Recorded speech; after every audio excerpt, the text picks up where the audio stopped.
Hello friends, smart RBL మీకు స్వాగతం పలుకుతుంది. ప్రస్తుతం మనం శ్రీ షిరిడి సాయి దర్బార్కి వెళ్తున్నామండి. ఈ మందిరం డీబీకే రైల్వే క్వార్టర్స్ నుండి నీలమ్మ వేప చెట్టుకు వెళ్ళే త్రోవలో మొదటి సందులో కుడివైపునకు వెళ్ళాలి, లేదా వివేకానంద స్టాట్యూ నుండి తిన్నగా వెళ్ళినా చేరుకోవచ్చు. ఈ సాయిబాబా ఆలయం ఫస్ట్ ఫ్లోర్లో ఉందండి. సెకండ్ ఫ్లోర్లో శ్రీ వారాహి అమ్మవారు, అనఘాదేవి, శ్యామలాదేవి కొలువై ఉన్నారు. శ్రీ సాయిబాబాను, అమ్మవార్లను ప్రతిరోజు అనేక మంది భక్తులు దర్శించుకుంటూ ఉంటారు. శ్రీ వారాహి అమ్మవారి నవరాత్రి ఉత్సవాలు ముందు వీడియోలో పోస్ట్ చేశాము. ఆ లింక్ డిస్క్రిప్షన్లో ఇచ్చాను, చూడండి. కొంతమంది భక్తులు బాబావారి పారాయణం చేస్తూ ఉంటారు, కొంతమంది ప్రదక్షిణలు చేస్తూ ఉంటారు, కొంతమంది బాబావారి పాదాలపై బియ్యము పోస్తూ తమ కోరికలు కోరుతూ ఉంటారు. భక్తులు సమర్పించిన బియ్యము, విరాళాలు ట్రస్ట్ వారు అన్నదానానికి, పేదవారికి ఉపయోగపడేలా చూస్తారు. శ్రీ బాబావారి ఆలయం విశాలమైన హాలులో ఉండి ప్రశాంతంగా ఉంటుంది.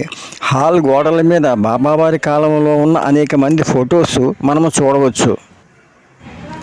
గ్రౌండ్ ఫ్లోర్లో కొబ్బరికాయలు కొట్టి ఫస్ట్ ఫ్లోర్లోకి వెళ్తున్నామండి.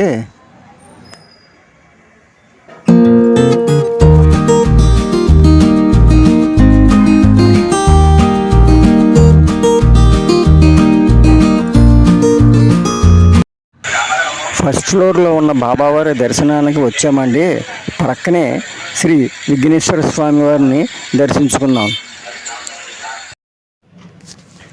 ఈ వీడియో మీకు నచ్చితే తప్పకుండా లైక్ చేయండి. మీరు లైక్ చేయడం వల్ల ఎక్కువ మందికి ఈ వీడియో చేరుతుంది.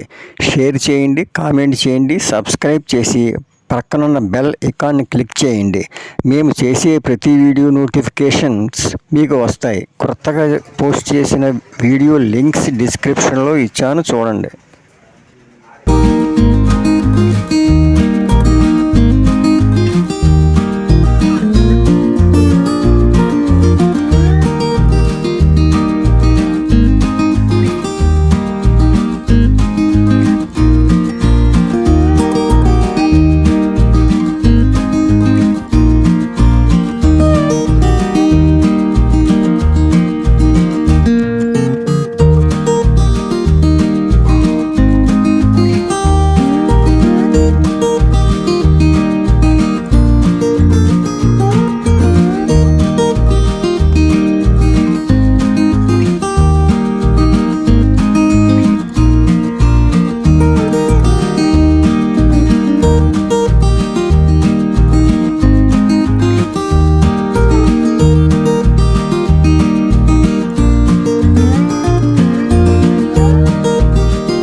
భక్తులందరూ బాబావారి చుట్టూ ప్రదక్షిణలు చేస్తూ బాబావారి పాదాలకు ఎంతో భక్తితో నమస్కరిస్తున్నారు.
థ్యాంక్ యూ వెరీ మచ్ ఈ స్మార్ట్ ఆర్బిఎల్ ఛానల్.